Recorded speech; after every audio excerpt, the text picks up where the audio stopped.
ससुराल अब उल्टा चलेगा। अक्सर ऐसा होता है कि लड़के की माँ की ख्वाहिश होती है कि जो लड़की मेरे घर में आए वो मेरी बहू पहले हो और मेरे बेटे की बीवी बाद में, नौकरी चाकरी ना करे और घर संभाले। पर बहू इस चीज से कुड़ती है और होते हैं घर में ड्रामे। पर आपको परेशान होने की कोई जरूरत नहीं है। आज की कहानी में ऐसा कुछ नहीं होने वाला है, क्योंकि यहाँ ना तो सास बुरी थी ना पति, और ससुर को तो फुर्सत ही नहीं थी घर के मैटर्स में ध्यान देने की। तो क्या बहू में प्रॉब्लम थी? ना, प्रिया को हर तरह की छूट थी। अगर उसे घर पर बैठना है तो घर पर बैठे, बिजनेस संभालना है तो बिजनेस संभाले, और जॉब करना है तो जॉब भी करे। शादी के पहले वैसे प्रिया जॉब करती थी, पर अपनी शादी एंजॉय करने के लिए उसने जॉब छोड़ दी थी। तुम्हें लग रहा है मैं घर पर बैठने वाली हूँ नेहा? आर यू मैड और व्हाट? मैंने जॉब से कुछ दिन के लिए ऑफ लिया है, काम करना नहीं छोड़ा। मुझे पता है मेरा लेवल क्या है, इतने साल काम किया है मैंने, एक ब्रेक तो बनता था मेरे लिए। और वैसे भी मैं अपना हनीमून पीरियड एंजॉय करना चाहती थी, जो मैं कर रही हूँ। और इस हनीमून पीरियड के बाद जब तू नौकरी वापस से लेने जाएगी ना, तब तुझे फ्रेशर की तरह ट्रीट किया जाएगा। देखो, ये कौन बोल रहा है जिसकी नौकरी 5 साल के बाद भी 15,000 पर टिकी हुई है? इसीलिए कहती थी भाई अपना छोटा सा शहर छोड़ और दिल्ली में आ जा। अरे नहीं, दिल्ली में आने के लिए इंसान के पास टैलेंट होना चाहिए, पर तेरे पास तो है नहीं। हेलो, तो कुछ बोल क्यों नहीं रही? नाराज हो गई क्या? अरे मैं मजाक कर रही थी। प्रिया की शादी को 4 महीने हो चुके थे। वो फोन पर अपनी सहेली नेहा से बात कर रही थी, तभी कमरे में करण आता है। मेरे आते ही फोन रख दिया, कोई पर्सनल बात है क्या? तो मैं बाहर चला जाता हूँ। लड़कियों के बीच की बातें सुनने में मुझे भी कोई इंटरेस्ट नहीं है। लड़कियों के बीच की बात में ऐसा क्या होता है? तुम तो ऐसे कह रहे हो जैसे लड़के मिलकर हवाई जहाज खरीदने की बातें करती हो। ओह हाँ, कर ही सकते हैं, क्योंकि जो चीज ली जा ना सके उसके बारे में बातें तो हो ही सकती है। क्या कहा? चलो छोड़ो, 9 बज रहे हैं, डिनर तैयार है तो खाना खा लें। ओ बोरिंग डिनर, क्या बताऊं करण, बहुत हो गया। मैं तो घर पर बैठे बैठे बोर होने लगी हूँ। ये लड़कियां कैसे घर पर बैठी रहती है, गॉड नोस। मैंने तो शुरू से ही काम किया है। आई थिंक मुझे अपना काम फिर से शुरू करना चाहिए। बिल्कुल ठीक है, कर लो रीस्टार्ट। बताओ कहाँ देना है इंटरव्यू? मैं चलता हूँ तुम्हें लेकर। तुम मुझे लेकर जाओगे? कोई जरूरत नहीं है, मैं खुद काबिल हूँ। चलो बाहर डिनर ठंडा हो रहा है। ये थे प्रिया के अपने ससुराल में शुरुआत के दिन। छोटे से ब्रेक के बाद उसने फिर से काम शुरू किया, जिससे उसके ससुराल में किसी को कोई ऐतराज नहीं था। दिन बीतते गए, वक्त बदलता गया। प्रिया एक बहू से माँ भी बन गई। बच्चा होने के बाद भी उसने अपना काम नहीं छोड़ा और वो काम कर ही रही थी। अब अगर बेटा, पति और बहू तीनों काम कर रहे हो तो घर संभालने की जिम्मेदारी खुद ब खुद सास पर आ जाती है। और बहू के आने से पहले जिस तरह सुजाता अपना घर संभाल रही थी, वो आज भी वैसे ही संभाल रही थी। OMG, it's 8 already. मेरी टिफिन कहाँ है मम्मी जी? ये आपका रोज का हो गया, इतने लेट आप मुझे टिफिन देते हो, फिर मुझे ऑफिस पहुंचने में लेट हो जाता है। मैं अपने काम को लेकर एकदम पर्टिकुलर हूँ। कोई मुझे इस बात को लेकर सुनाए, मुझे बिल्कुल पसंद नहीं है। अरे बहू, वो प्रेम को तैयार कर रही थी ना, 2 मिनट रुक जा, मैं अभी लेकर आती हूँ। तू बिना नाश्ता किए मत निकल जाना करण, मैं नाश्ता लगा रही हूँ। ये तुम्हारा एटीट्यूड पता नहीं कब बदलेगा करण। थोड़ा प्रोफेशनलिज्म लाओ खुद में। काम के लिए जल्दबाजी होनी चाहिए। Work should be your priority.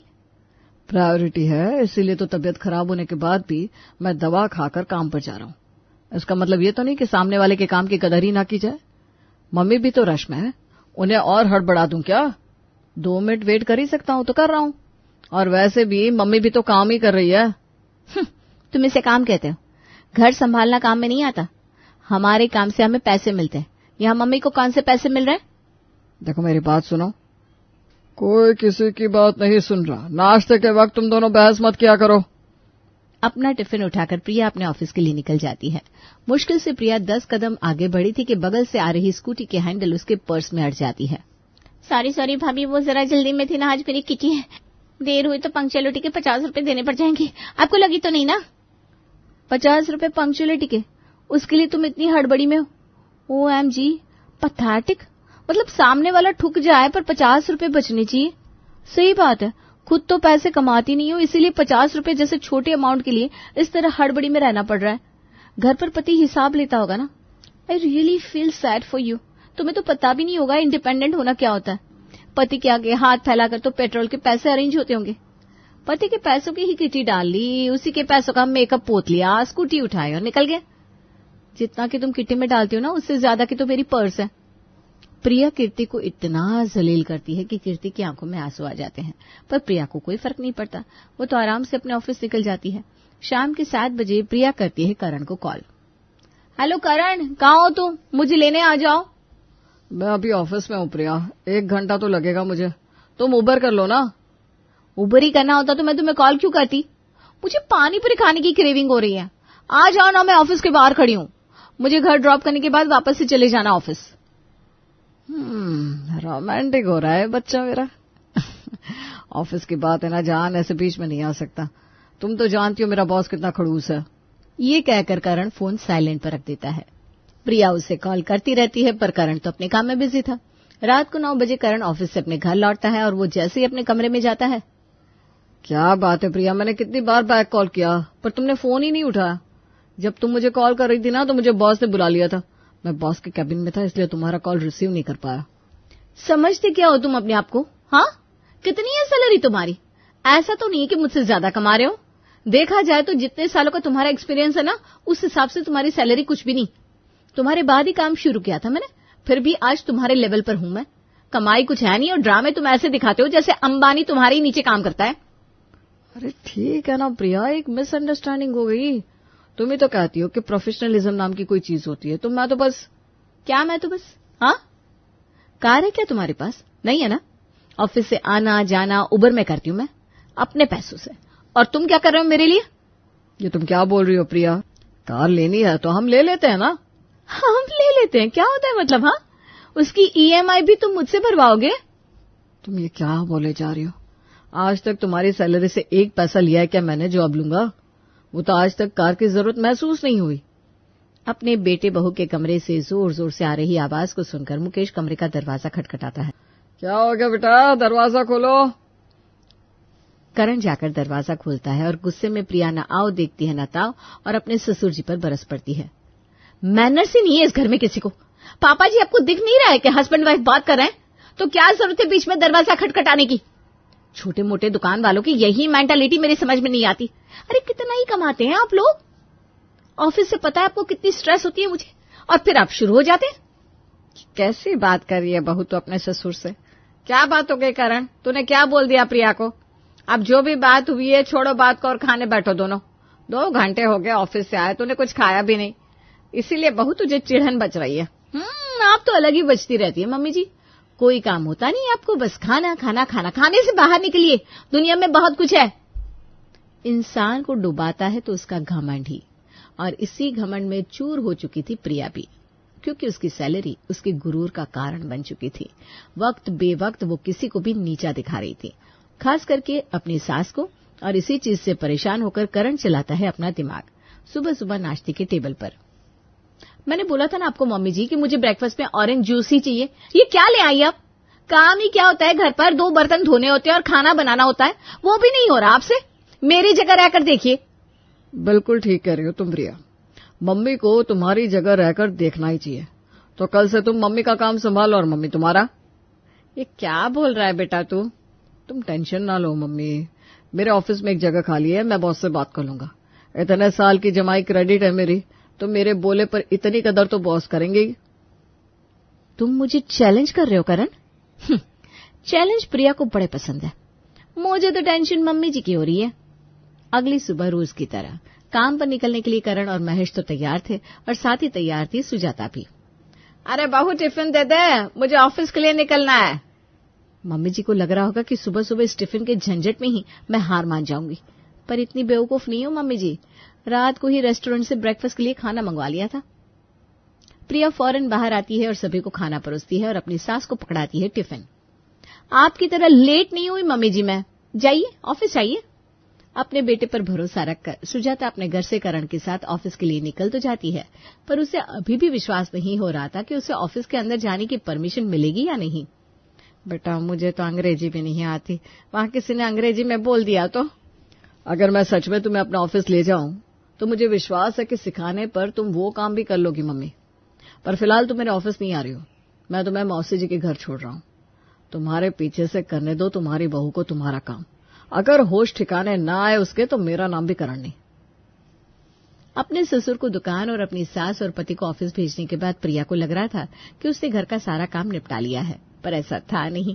कुछ देर बाद प्रेम अपनी किताब लिए कमरे से बाहर आता है।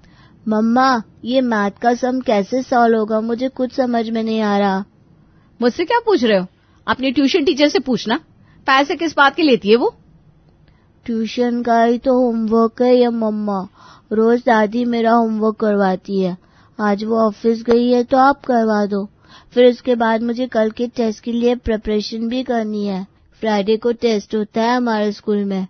पर आपको कैसे पता होगा? आप तो कभी मेरे स्कूल गए ही नहीं। स्कूल तो दादी जाती है। ऐसी कोई बात नहीं है, मुझे सब पता है। तो 4th में है, तेरी क्लास टीचर का नाम? मम्मी, मैं 6th में हूँ, आपको ये भी नहीं पता? अरे ठीक है, जा पढ़ाई कर। मम्मी, मुझे भूख लग रही है। मुझे वो बन मस्का बना कर दो ना, जो दादी बना कर देती है। ये तो हाथ हो गई, मम्मी ने बिगाड़ कर रखा है इसे। अब बन मस्का कहाँ से ऑर्डर करूं मैं? अच्छा तुम पढ़ाई करो, मैं बनाती हूँ। प्रिया रसोई में अपने बेटे के लिए बन मस्का बनाने की कोशिश कर रही थी कि बाहर से भागते हुए रंजना वहां आती है। भाभी, भाभी कहाँ है आप? प्रिया बेटा, तू रसोई में, भाभी कहाँ है? मम्मी जी तो ऑफिस गई आंटी जी, बताइए क्या काम था? बेटा देखना, मेरी सास से सीखकर मैंने ये आम का अचार डाला था, पर इसमें तो फफूंदी लग गई। कल ही मुझे मेरी बेटी के यहाँ अचार भिजवाना है। अब कैसे इस अचार को वहां भेजूंगी? एक दिन में अचार कैसे बनता है, बताना बेटा। मैं कैसे बताऊं आंटी जी, इस बारे में तो मम्मी जी को ही नॉलेज है। बताना तो आपको ही पड़ेगा मम्मी, क्योंकि दादी की जगह आपने ली है और आपकी जगह दादी ने। आज उल्टा पलटी हुई, आप भूल गई क्या? है ये हुआ है? तब तो फिर ठीक है बहू, एक काम कर, जरा मेरे घर चल। वो क्या है ना, मेरी बहू मेरे बेटे से नाराज होकर बैठ गई है। अक्सर मेरे घर के मसले ना तेरी सास से सुलझाती थी, तो आज से वो काम तुझे ही करना पड़ेगा ना। मैं? अच्छा ठीक है, चलिए देखती हूँ। पूरे 2 घंटे दिमाग लगाने के बाद प्रिया रंजन के बेटे और बहू के बीच तनाव और बढ़ाकर वापस लौटती है। तभी दरवाजे पर आता है दूध वाला। चाची जी, आज महीनवा पूरा हो गया, तनिक हिसाब तो कर दो। चाची जी नहीं है घर पर, तुम्हारी चाची जी का काम आज से मैंने ले लिया है। कितना हिसाब हुआ तुम्हारा? इतना अक्षर ज्ञान होता मुझ में तो चाची जी की तरह ऑफिस नहीं चला जाता क्या भाभी? मैं तो बस दूध ला कर देता हूँ। शुरुआत से ही महीने का कितना देना है कितना नहीं देना ये चाची जी देखते हैं। आज तक 1 रुपया नहीं मारा उन्होंने मेरा। ये मम्मी जी ने तो हद मचा रखी है, सबका काम खुद के सर पर ले रखा है। दूध वाले को बिठाकर रोज आए दूध की क्वांटिटी का लिस्ट प्रिया बनाती है और इसी में 1 घंटा निकल जाता है। तभी दरवाजे से काम वाली कमला अंदर आती है। ये दूध वाला 12 बजे आ रहा है और तुम 1 बजे आ रही हो। इस घर में ऐसे चलता है क्या सब कुछ? 10 काम होते हैं हमें भाभी। जब तक सुबह सुबह 4-5 बार कॉल ना आए क्लाइंट का, उसके दरवाजे की बेल कमला नहीं बजाती। वो तो आपकी सास सुबह 6 बजे से ही मुझे फोन करना शुरू कर देती थी, तो कमला 9 बजे तक आ जाना, तब जाकर कमला 10 बजे पहुंचती थी। और आपने तो फोन की घंटी घुमाई नहीं। ये कहकर ठुमकती हुई कमला रसोई में चली जाती है और जैसे ही वो नल खोलती है नल से पानी नहीं आता, क्योंकि मोटर तो प्रिया ने चालू नहीं की थी। क्या पानी खुद नहीं चढ़ता? उसके लिए मोटर चालू करना होता है? तब से मेरा बेटा भूखा बैठा है, उसको मैंने खाना नहीं दिया। इतने काम आगे बीच में, अब पानी भी मैं चढ़ाऊं? हद होती है यार किसी चीज की। वो तो अच्छा है मैंने सुबह का नाश्ता बाहर से मंगवा लिया था, वरना अभी तक तो मेरी बारात निकल जाती। प्रिया रंजना को कॉल लगाती है। नल तो सुबह एक बार 8 बजे ही खुलता है बेटा, उसके बाद तो टंकी में पानी चढ़ाने का और कोई उपाय नहीं है। कल सुबह तक का इंतजार कर ले। अब सोच क्या रही ली भाभी? अब रंजना चाची के घर से 2 बाल्टी पानी भरकर ले आइए, तब ये जूठे बर्तन साफ हो पाएंगे, वरना बाद में ये बिछना आपको ही करना पड़ेगा। और अगली बार से बर्तन भिगो कर रखने का, गर्मी का मौसम आ रहा है, जूठन बर्तनों में सूखकर चिपक जाती है, फिर बर्तनों की सफाई सही से नहीं होती। प्रिया रंजना के घर से 2 बाल्टी पानी भरकर जैसे ही अपने घर पहुंचती है, वो देखती है कमला तो रसोई में है ही नहीं। कमला ले, मैं ले आई पानी। ये कुछ बोल क्यों नहीं रही? कमला, ए कमला, कहाँ गई? यहाँ टेबल पर मैंने अपने सोने की घड़ी रखी थी, कहीं कमला लेकर फरार तो नहीं हो गई? प्रिया के तो पसीने छूट जाते हैं। एक ही बार में अपने ससुराल के सभी मेंबर्स के फोन की घंटी बजा देती है। पूरा दिन भी नहीं बिता करण, और मुझे समझ में आ गया कि मम्मी जी क्या करती हैं इस घर में। आपका काम मेरे काम से बहुत ऊंचा है मम्मी जी। फिर गलत बात तो हो, ना मेरा काम ऊंचा है ना तेरा काम, सबका काम बराबर है। हम सब ये काम एक दूसरे के लिए कर रहे हैं, इस घर के लिए कर रहे हैं। तेरे पापा जी हमेशा ये सोचते कि उन्हें कमाई खुद के लिए करनी है तो ये घर कैसे चलता, करण इंजीनियरिंग कैसे करता। मैं सोचती कि मुझे खुद के लिए खाना बनाना है तो तुम सबके पेट में खाना जाता कैसे और ताकत नहीं रहती तो तुम ऑफिस में काम कैसे करती। तुम अच्छे से ऑफिस जा पाती हो क्योंकि तुम्हारे पीछे तुम्हारा बच्चा मैं संभाल लेती हूँ। कपड़े धुले धुलाए मिल जाते हैं, सारा काम हुआ रहता है। और जहाँ रही तुम्हारे पैसे की बात, तो तुम्हारी सैलरी से आज तक 1 रुपया भी हम में से किसी ने नहीं लिया बहू। तुम कमाते खुद के लिए थी, फिर भी घमंड तुम में इतना था कि उसका टूटना बहुत जरूरी था।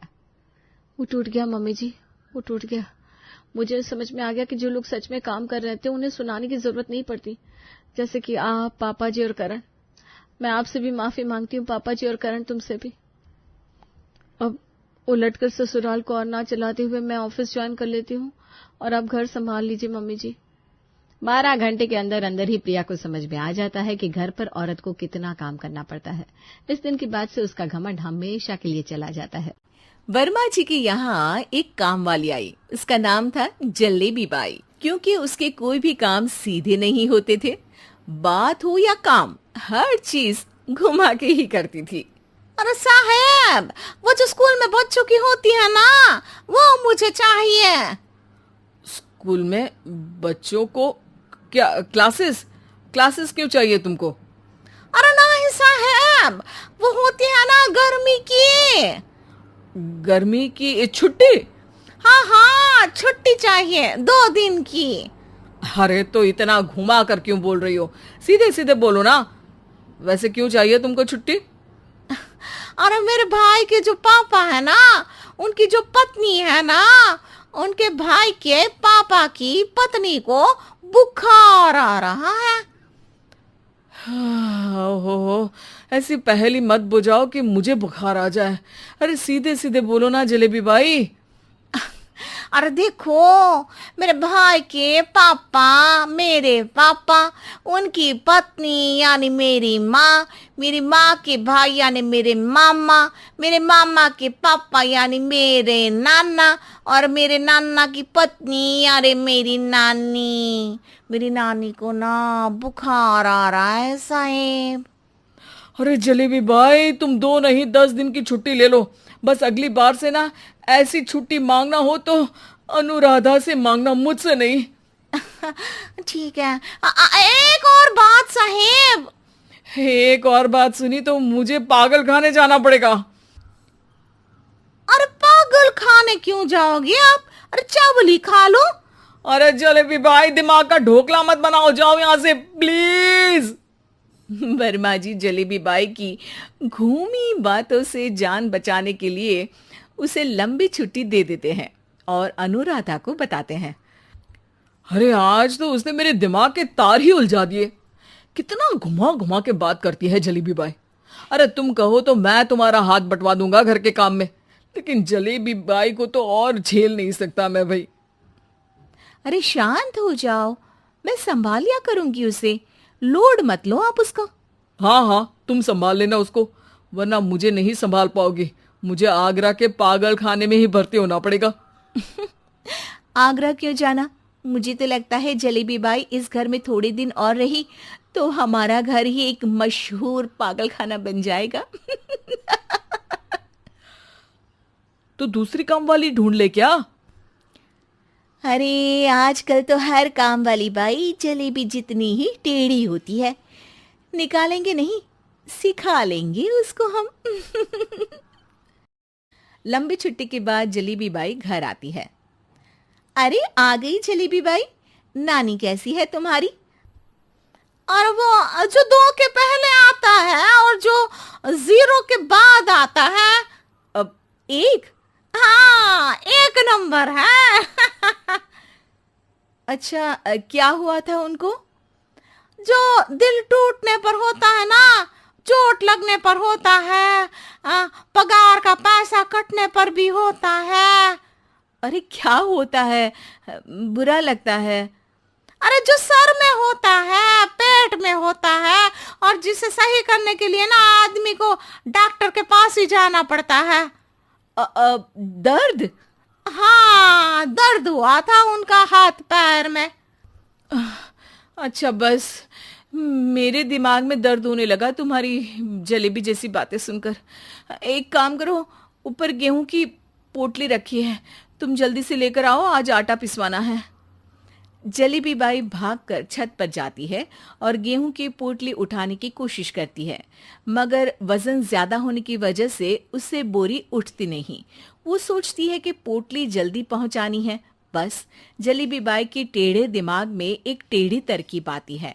वो पोटली को छत पे घिसकर उसे बालकनी तक ले जाती है और छत से भीतर बरामदे में बोरी फेंक देती है। लो जी लो, हो गया जल्दी जल्दी काम। नीचे पहुंचती है तो देखती है कि अनुराधा वहां उसे गुस्से से देख रही है और नीचे पूरा गेहूं बिखरा पड़ा है। ये क्या किया? अरे पोटली में वजन ज्यादा था, आपने कहा था जल्दी से ले आओ, तो इससे जल्दी कैसे करती मैं बताओ तो। हाँ अरे एक काम तो सीधा करो, अब क्या करेंगे इन गेहूं का? सब सत्यानाश कर दिया।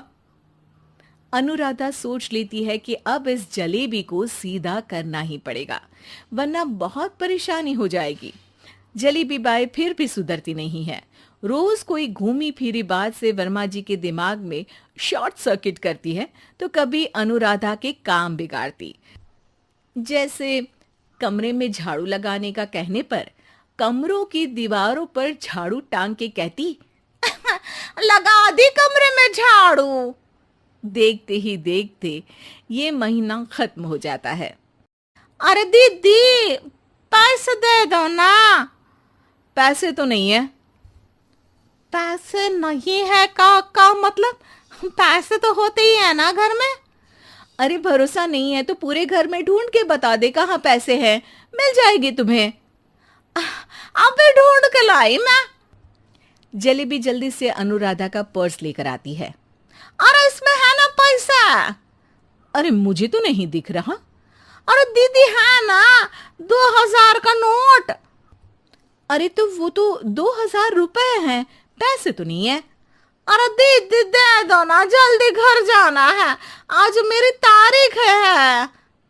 अरे पक्का आज तेरी तारीख है? हाँ दीदी आज मेरी तारीख है, आज ही तो पगार लेती हूँ ना मैं। देखो आज तो 1 तारीख है, तेरी तारीख तो है नहीं आज। अरे दीदी दे दो ना, घुमा क्यों रही हो इतना? अच्छा कितनी पगार है तुम्हारी? 5000, आप ही ने तो तय की थी। 5 मतलब जो 4 के बाद आता है और 4 के पहले? हाँ हाँ दीदी।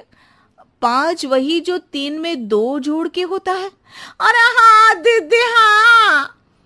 5 वही ना जो 10 में से 5 घटाने पर होता है? अरे दीदी मैं समझ गई, अब आपको कभी नहीं घुमाऊंगी। प्लीज जल्दी से पैसे दे दो ना सारी, और अब ना ये जलेबी बिल्कुल सीधी हो जाएगी कसम से। जलेबी बाई की अकल ठिकाने आ जाती है। अनुराधा जलेबी को पैसे दे देती है और कहती है, अब अगर तुमने हमें घुमाया ना तो तुमको कहीं दूर घूमने भेज देंगे, जहां से तुम घूमने के बाद कभी वापस ही नहीं आ पाओगी। समझ गई जलेबी बाई? अरे बहू रानी तो सारा सारा दिन कमरे में बंद रहती है, कोई काम भी नहीं, मैं तो बोर हो जाती हूँ, क्या करूँ। तभी मीना की सहेली रीना उससे मिलने आती है। अरे मेरे घर का भी यही हाल है, बेटा ऑफिस और बहू कमरे में बंद, समय काटे नहीं कटता। लेकिन अब सच मानो तो वक्त ही नहीं है कि वक्त से रोटी भी खा लूं। अरे बहन मुझे भी बता दे कौन सा जादू चलाया है, मैं भी अब जिंदगी के बचे कुचे दिन आराम से काट लूं। दीवारें देख देख कर तो बोर हो गई हूं मैं। रीना मीना को एक स्मार्टफोन देती है। ये ले, ये है वो छड़ी जो जादू करती है। इसमें मैंने तेरा फेसबुक अकाउंट भी बनाया है, एंजल प्रिया के नाम से। बस अब यहाँ दोस्त बना और सबसे बातें कर। सास को पहले तो उतना समझ नहीं आता है, लेकिन धीरे धीरे वो उसकी आदत डाल लेती है। माँ जी जल्दी से खाना खा लीजिए, मुझे थोड़ा काम है। अरे तू जा, मैं खा लूंगी, अभी वक्त नहीं है। और सासू माँ मोबाइल में मुंह गड़ाए जवाब दे देती है। बहू समझ ही नहीं पाती और वहां से कमरे में चली जाती है। अचानक सास को किसी प्यारी पिंकी की फ्रेंड रिक्वेस्ट आती है। अरे वाह, ये तो कोई प्यारी सी लड़की लगती है, बात करती हूँ। सास फ्रेंड रिक्वेस्ट अपनाकर बात करने लगती है। अब क्या था, सास सारा दिन उस सहेली से बात करती, अपनी कहती, उसकी सुनती। एक दिन सास फोन पर ही सर गड़ाए, अरे बहू, जरा मंदिर के लिए थाली सजा दे, आज कीर्तन है। बहू फोन पर किसी को मैसेज टाइप करते कहती है, माँ जी क्या है, अब मुझे क्या पता कि आपको कौन कौन से भगवान की पूजा करनी होती है। तभी सास के पास कोई मैसेज आता है। अच्छा ठीक है, रहने दे, मैं ही कर लूंगी। अब मैंने मना थोड़ी ना किया है, कर देती हूँ मैं। अब मैंने भी बोला ना कि थोड़ी देर में बात करती हूँ, तो मैं ही कर लेती हूँ, तू जा अपने कमरे में। बहू वहां से चली जाती है। सास मंदिर पहुंचती है और मंदिर की सीढ़ियों पर बैठकर सास फोन पर लिखती है, अरे मेरी बहू सारा दिन अपने कमरे में बैठी रहती है। वहां से रिप्लाई आता है, मैं आपकी बहू को तो जानती नहीं हूँ, लेकिन हाँ एक बात है, हो सकता है आपने उसे ताने दिए होंगे या फिर उसका दिल दुखाया होगा। ऐसा करने पर बहुओं का मन ससुराल से हट जाता है। याद रखिए, बहू और बेटी में फर्क होता है। सास घर जाती है और बहू से बड़े ही प्यार से बात करती है, उसके लिए खाना बनाती है, उसे गिफ्ट में साड़ी भी देती है। जिसके बाद अगले दिन, माँ जी चलिए, आज मैं भी आपके साथ मंदिर चलती हूँ, आते वक्त भोले भैया के गोलगप्पे खाकर आएंगे। अरे हाँ बहू, ये तो अच्छा है, चलो। सास मन में सोचती है कि उसकी फेक बुक वाली दोस्त कितनी अच्छी है। उसके समझाने से उसे उसकी बहू वापस मिल गई। वो बहू को अपनी दोस्त के बारे में बताने का सोचती है, लेकिन फिर चुप हो जाती है। बहू फोन पर टाइप करती है, मेरी सास मुझे नौकरानी समझती है, एक गिलास पानी तक खुद नहीं लेती। मन तो करता है कि बोल दूं, मैं बहू हूँ, कोई नौकरानी नहीं। वहां से रिप्लाई आता है, देखो तुम्हारी सास को तो मैं भी नहीं जानती, लेकिन वो बुजुर्ग होंगी। पूरा जीवन उन्होंने घर गृहस्थी चूल्हा चौका में निकाल दिया। और फिर तुम ये भी मत भूलो कि जिस पति पर तुमको इतना गर्व है, उसे भी शिक्षा उन्होंने ही दी है। तो जिसने तुम्हें इतना दिया, क्या तुम उनकी थोड़ी सी सेवा नहीं कर सकती? बहू भी अगले दिन से सास का सारा काम करती, उनके पैर दबाती, उनका ख्याल रखती, उनके साथ घूमने जाती। एक दिन सास, बहू ये लो मेरा हीरे का हार। पहले तो सोचा था कि अपनी बेटी को दूंगी, लेकिन आज जब मेरे हाथ पैर में दर्द था तो तुम मेरा साथ दे रही थी। समय पर खाना पानी देकर तुमने ही मेरा बुढ़ापे में साथ दिया। उसके हिस्से का बहुत कुछ मैं उसे दे चुकी हूँ, लेकिन ये अब तेरा। बहू तो ये देखकर खुशी से उछली जाती है। वो सास को गले लगाकर कहती है, माँ जी आज सच में बहुत अच्छी है। भला हो उस एंजल प्रिया का जिसने मुझे आपसे वापस मिलवा दिया, वरना मैं तो हमेशा आपको गलत ही समझती। मैं तो सोचती थी काश वो एंजल प्रिया मेरी सास होती। क्या नाम लिया बहू? एंजल प्रिया तेरी फेक बुक फ्रेंड है? हाँ माँ जी, वो बहुत अच्छी है। उन्होंने ही मुझे बताया कि सास की कीमत क्या होती है। अरे बहू, कहीं तू प्यारी पिंकी तो नहीं? जी माँ जी, मैं ही हूँ प्यारी पिंकी। क्यों? सास बहू को गले लगाकर कहती है, मैं भी यही सोचती थी कि काश प्यारी पिंकी मेरी बहू होती। शुक्रिया बहू। सासू माँ, शुक्रिया तो हम दोनों को फेक बुक और सोशल मीडिया का करना चाहिए, जिसने हम दोनों को एक दूसरे से दिल से मिला दिया। अब तक दोनों को समझ आ गया था कि जो खुशी वो बाहर ढूंढ रहे थे, सच में तो वो उनके घर में ही थी। नौकरानी एक घर के लिए कितनी जरूरी होती है, आइए देखते हैं। अरे बहू, ये देख, सारा साबुन बर्तन में रह गया। ये नौकरानी कोई काम नहीं करती, गंदा काम करके चली जाती है और ढेर सारा पैसा ले जाती है। अरे मम्मी जी, उसने तो साफ किया ही था। मेरे ही हाथ से इस ग्लास में सर्फ गिर गया था। अरे बस कर झूठी, उसे बचाने के लिए सारी जुगत लगा ले, लेकिन मैं तो इसे निकाल कर ही रहूंगी। हमारे जमाने में ना कोई नौकरानी थी और ना ही ये चिकने बर्तन। चूल्हे के जले बर्तनों को राख रगड़ कर साफ किया करती थी मैं। अरे माँ जी, मैं कहाँ बचा रही हूँ उसे। और वैसे भी आजकल नौकरानी जरूरत नहीं, स्टेटस सिंबल बन गया है। अब आप बताओ, मैं मुन्ना को नीचे घुमाने ले जाऊं तो लोगों से क्या बोलूं? झाड़ू पोछा खुद लगा रही हूँ। लोग सीधा यही पूछते हैं कि कौन सी नौकरानी काम कर रही है तेरे घर पर। अरे बस कर, ये भी कोई बात होती है? मम्मी जी, आप नहीं समझेंगी। शाम को नौकरानी घर आकर काम कर ही रही होती है कि सास को कहती है, माँ जी एक बात बोलूं, बुरा न मानना। अरे वैसे तो मुझे तेरी शक्ल ही पसंद नहीं है, बात क्या खाक पसंद आएगी। अरे माँ जी, सुन तो लीजिए क्या कह रही है। तो मैंने कौन सा उसका मुंह पकड़ लिया है? अरे माँ जी, वो लाल साड़ी पहनती हो ना पहना करो। सास का गुस्सा अब तो 7वें आसमान पर होता है। अरे वाह जी वाह, क्यों ना पहना करूं? और तू होती कौन है ये बताने वाली कि मैं क्या पहनूं क्या ना पहनूं?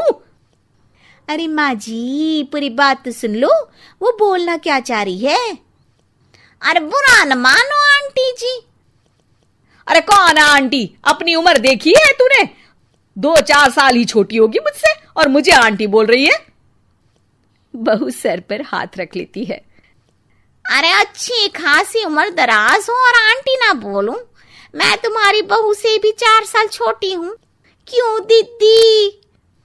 बोलती भी क्या, एक तरफ सास यानी पति की माँ, तो दूसरी तरफ नौकरानी जिसके बिना घर का काम नहीं चल सकता।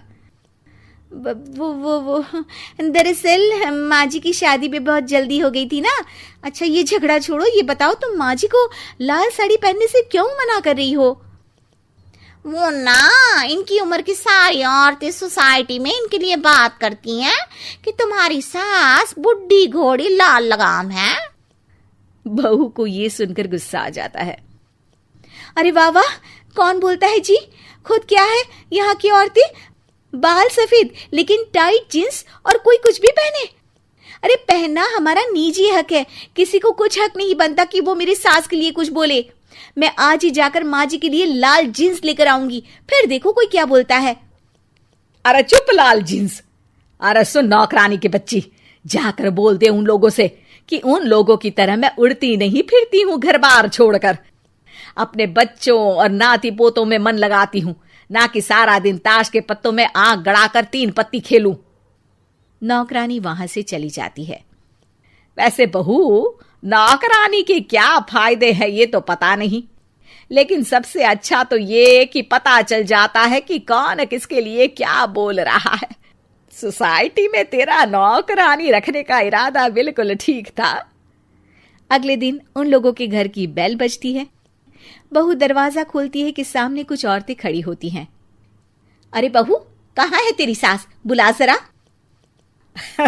अरे बहन जी, आप सारी एक साथ आइए आइए, कैसे आना हुआ? अरे 3 पत्ते खेलने आई हैं, क्यों खेलोगी? क्यों नहीं, वैसे भी बड़े दिन हो गए, एंटरटेनमेंट हुआ नहीं। बहू जा जाकर पकोड़े तो बना ला। अरे बस करिए, आगे कुछ पीछे कुछ। वैसे तो कहती है कि परिवार पर ध्यान देती है, हमारी तरह 3 पत्तियां नहीं खेलती। हमने कौन सा परिवार छोड़ दिया? सास सक पका जाती है। अब ये किसने कहा? मैं तो कहती हूं कि मैं भी थोड़ा बाहर निकलूं। आपने ही तो कमला नौकरानी से ये सारी बात की थी। सास और बहू को अब सारी कहानी समझ आ जाती है कि सोसाइटी की औरतें क्यों भड़क रही हैं। माफ करिए आंटी, मैं छोटी हूँ, लेकिन फिर भी पहले तो आप लोगों ने माँ की लाल साड़ी का मजाक उड़ाया था ना। हाँ उड़ाया था, लेकिन उससे पहले तो तुम लोगों ने हमारी जीन्स के बारे में बात की थी। अरे क्यों ना पहने हम जीन्स, तुम्हारे पैसों की थोड़ी ना है। सास और बहू सर पकड़कर बैठ जाती है। देखा बहू, ये खेल कर गई तेरी नौकरानी। यहाँ की बात वहां तो वहां की बात यहाँ। दोनों किसी तरह औरतों को समझा बुझाकर घर भेजती है और कसम खाती है कि नौकरानी को नौकरानी ही रहने देंगी।